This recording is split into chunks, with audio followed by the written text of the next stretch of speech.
Dream Team, it's your boy D Neal back with another reaction video. NBA legends and players explain why Larry Bird would destroy today's NBA. Now y'all already know how I feel about this. I believe that greatness transcends eras, no doubt about it. Larry Bird would be great today. Larry Bird would be a superstar in today's NBA. Do I believe he would dominate like everybody? I believe he would dominate, but like I guess I don't think he'd be the best player in the NBA today. I don't. That's just how I feel, guys. But we gonna jump into the video. I think, like I said, I think he'd be a superstar in today's NBA. I think he'd be as great as a player as he was back then when he played. I don't think he'd be like the top guy out of everybody. But before we jump into this, make sure you guys subscribe to the channel, ring the notification bell, get a video a thumbs up so it gets suggested. Social media, Patreon, up top. You can subscribe to any of it. Put all the links in the description. All you gotta do is hit the link, follow me, talk to me. Human, I talk back. If you guys got a favorite video suggestion, you can subscribe to Patreon or drop it in the comment section.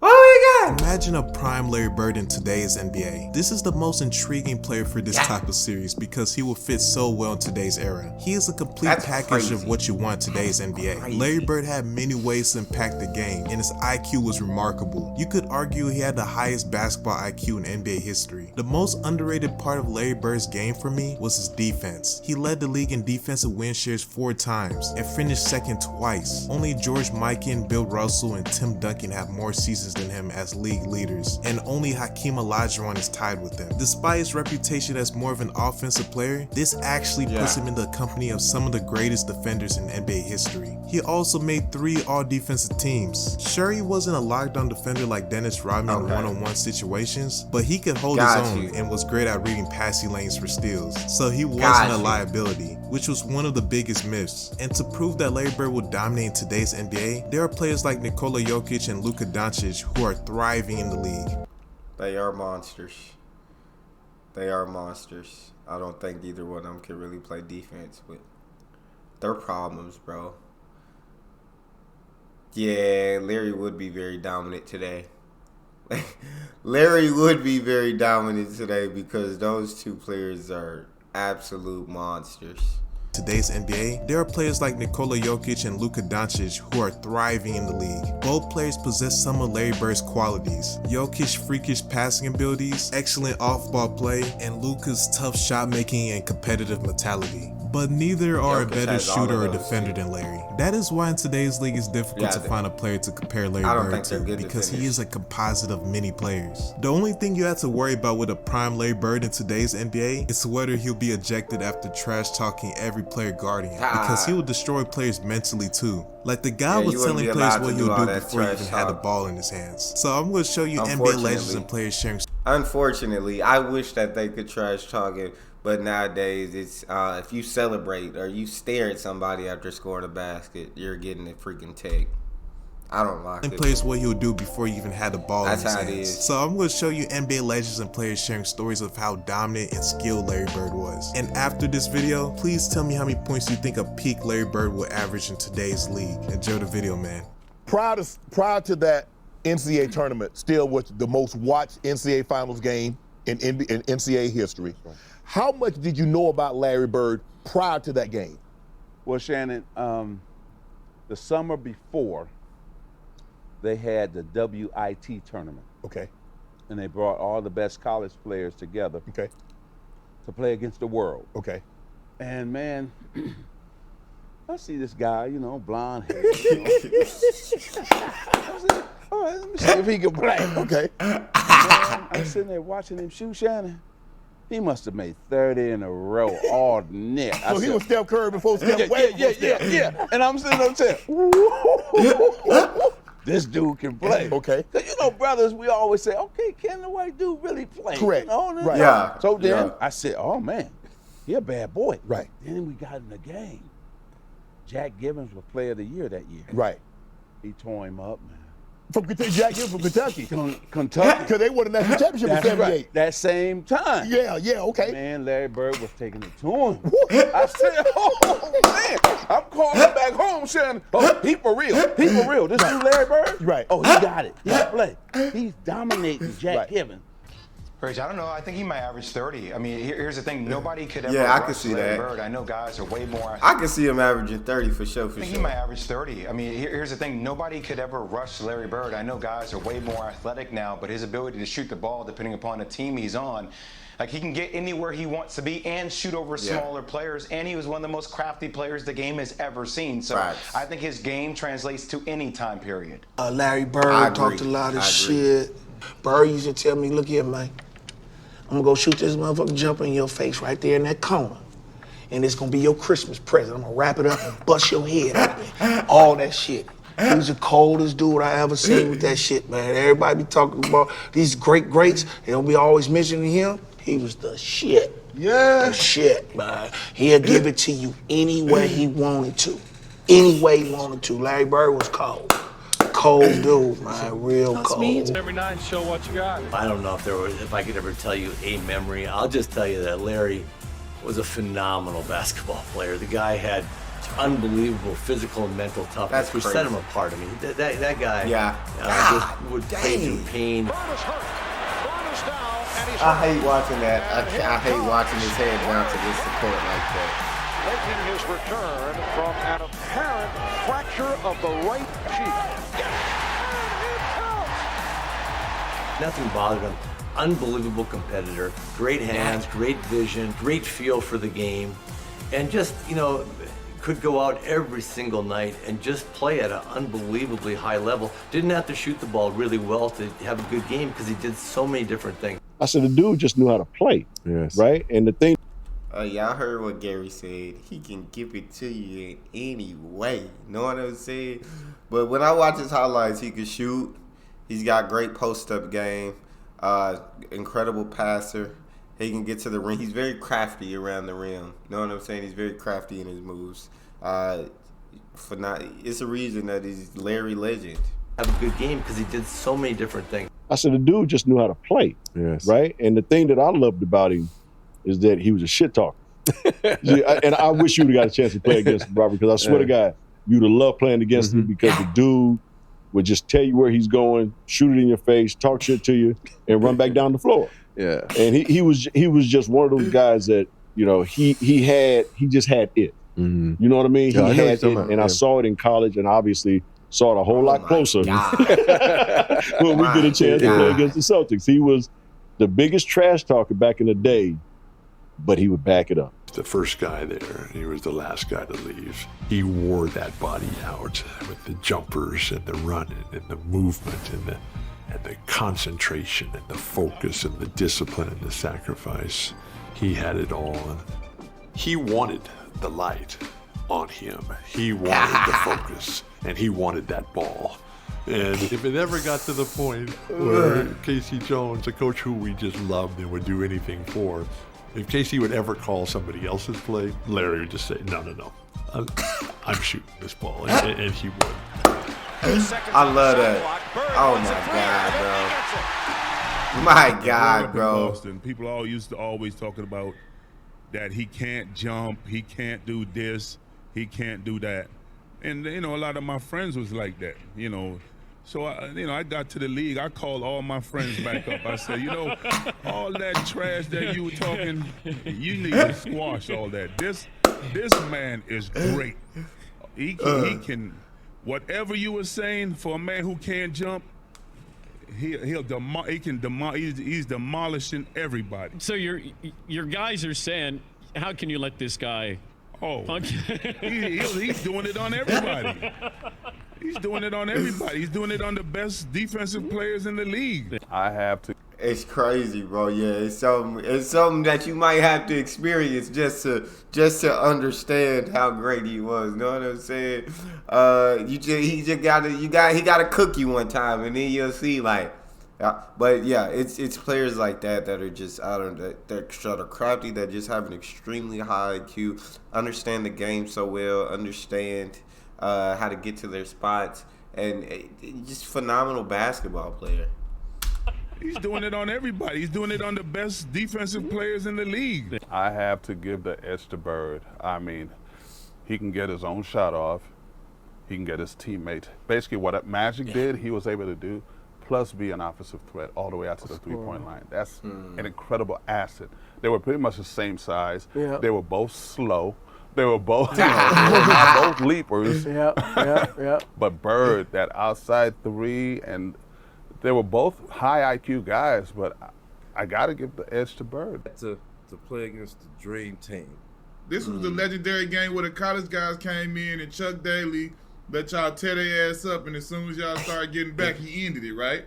So yeah, so funny. So when we got an invitation, it was 8 of us. It was myself, Bobby Hurley, Allen Houston, Chris Webber, Rodney Rogers, Eric Montrose. Shout out Penny Rodney Martin. Rogers, man. Shout out to OG.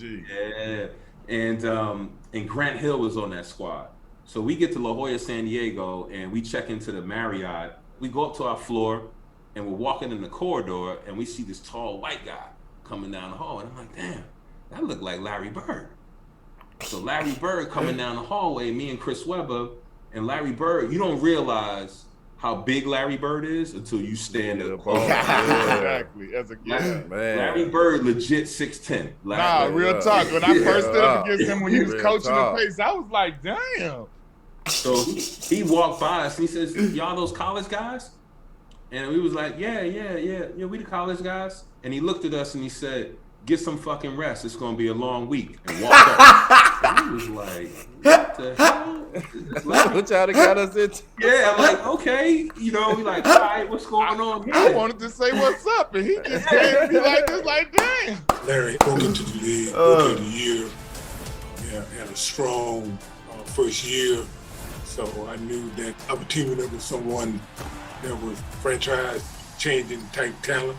You know, this guy, I think he was born to play basketball. Seeing him come in and making the adjustment early, taking a team that had won 20 games the year before, and, you know, the next year, I mean, you know, they're 40 plus, and the next year they're 60 plus. When Bird was at Indiana State, and the first time we really got a chance to see him play on television, Indiana State played Bradley, and then, you know, fast forward, then they played DePaul, and Mark Aguirre, Terry Cummins, Teddy Grubbs on that team, and Larry Bird just, you know, he does this thing, and then of course they went on and they played Magic at Michigan State. But Bird was again, one of the greatest shooters, champions, competitors to ever play in our game. You now join Bill Russell and Wilt Chamberlain as the only players in the 40-year history of the NBA to win the league's MVP award 3 years in a row. Yeah, Rob, I wish you would have played against him, man. Larry Bird. That's crazy. 3 years in a row, bro. That's insane. MVP award 3 years in a row.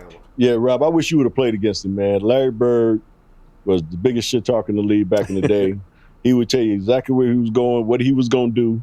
And he did that to us in the finals. He was like, guys, don't worry about it. I'm going to go right over here into the corner. I'm going to catch the ball. I'm going to shoot it. And ain't shit y'all can do about it. I mean, just like, and he did exactly that. You know, so I wish you would have got a chance to play against him. You know, because I always think about that moment. I don't know how true this is, but you remember the time when he was playing Atlanta and he told the guy, he says, I'm a bank of 3 on you. And the guy says, bullshit. So, on the out-of-bound play. Throughout the game, throughout the game, he never got to say, he said, you know what? He goes back in the game. I think he had like 50 points that game or something. I noticed too, because Kevin McHale ended up having the most points ever scored by a Boston Celtic, right? And Larry told him he should have got 60 because he broke it against Atlanta 2 or 3 days later. Yeah, and it was in the bench. Atlanta bench got in trouble because they out here rooting for. I'm like, you can see it. I mean, if you go back and look at the tape, you can see the bench. Every shot he made, they're going crazy. It's like he unbanked this one. It's like, see, that's what you want, because when someone's telling you what they can do and you can't stop it, you know they're a bad man. Yeah, that's facts. That's fact. If they cold enough to tell you what they going, like you said, they cold enough to tell you what they gonna do, and you can't stop them. It's just nothing you can do. Like, they're literally telling you exactly what they're going to do. You know what they're going to do, and they're still able to do it. What do you do against a guy like that? Telling you what they can do, and you can't stop it, you know they're a bad man. Yeah. But I look at guys in this era now, and you say, okay.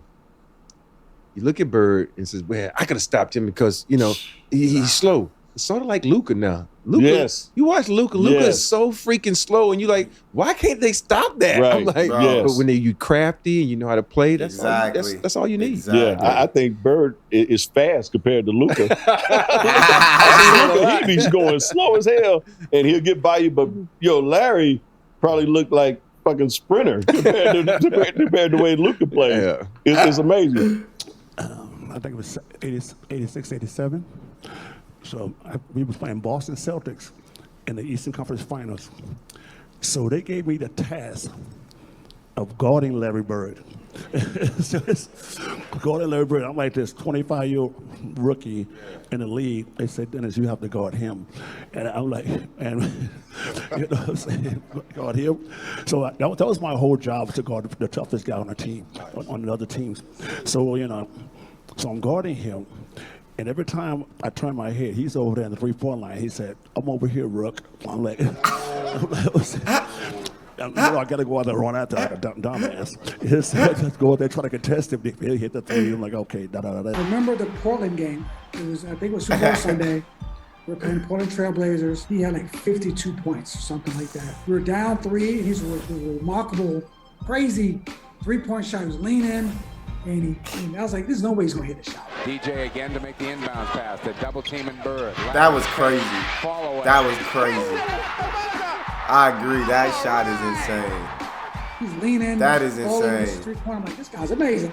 One thing I do remember now, this is practice, is I'm making a backdoor cut, and Larry actually spun the ball. Like, I had never dreamed of spinning the ball. He back spun the ball, bounced out in front of me. I about pulled a hamstring because I thought the damn ball was going out of bounds. It popped back up and it hit me in my hands. He just said, you get open, I'll hit you. And I went like, oh, okay then. I was like, that I do remember, because I remember thinking, I'm going to try that spin pass. I tried it once and said, I'm not doing that ever again. Like, I threw it out of bounds. Off of the ball. Back to Larry Bird to McHale. Good lob, man. Kevin McHale, go ahead and yam that, Kevin. Go, but yeah, Larry's watching his highlights, bro. Larry's passing phenomenal. Back to Larry Bird to McHale. What a pass, man. In the league at that time, do you have a feel for who players felt was the better player between those two? To be honest with you, the black players gravitated to Magic and the white players gravitated to Bird. Yeah. You know? Yeah. And the people with sense could see the difference. And it wasn't about color or anything else. It was, hey, this guy can ball. Yeah. And that's why we used to always look at Bird like, maybe he's not white. Because he's got a lot of swag. Before the word was really hot. Played in the Garden.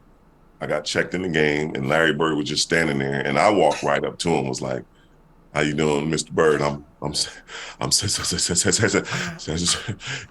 then he just had his hands on his hip, and he doesn't even look at me the whole time. He looks at Paul Westphal because they were teammates together, and he go, Paul, I know y'all ain't got this fucking rookie back in you right now. You got to be.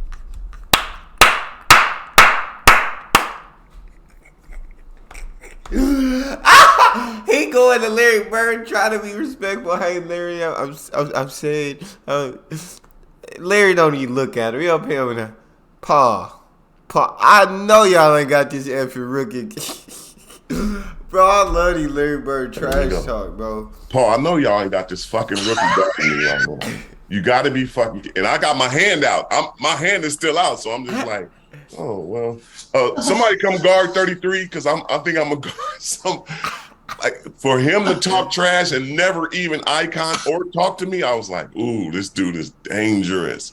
Magic was cool. When I met him, I got on the court in the form and went right up to him. Forget about the game. Hi, Magic. How you doing? Say, hey, what's up, baby? LA, you home? So the next morning, we get up. Complete opposite personalities. And Roy Williams is our coach. But we only got 8. So we like, well, how are we practicing? And what are we practicing for? So we spent, I want to say, an hour doing the 3-man weave. And I'm like, what's going on here? Then they bus us to another location where the Dream Team is practicing. And these about 400 people standing outside waiting for the Dream Team to come out. They take us up to a top floor, and the Dream Team is practicing. They're finishing up their practice. And then they say, all right, get loose and stretch out. We're like, okay, we playing? They're like, yeah, we're going to play next. So we get out the gates. Like the first 15 minutes, we kicking their ass. we running them all out. Bobby Hurley in the lane, killing John Stockton. So they stopped the game and turned off the score. I think we were up like 72, 66 or something, 64, something like that. We lit their ass up, and then something happened. We're sitting there, and we get back to the hotel. Rodney Rogers says something to, it's a group of them. It's Larry Bird, Magic Johnson, and everybody's shooting the shit. And Rodney Rogers said, hey, Larry, you ain't hit a jumper since 84. Magic heard that shit. And we ain't think none of it. The next day we came in, and I never seen this. And this one I was like, this is a different breed. Magic Johnson fed Larry Bird the ball probably about 8 times in a row down court. Larry Bird got the ball on Rodney Rogers, and every time he was about to make a move, he told him what he was going to do. One dribble, pull up, going left, off glass. Fuck it. One dribble, going right, spin, shot, bucket. He scored 9 times or 8 times in a row. Left the court to go lay down because he couldn't sit on the bench. He had to lay down because of his back. And said, young fella, look like 84, huh?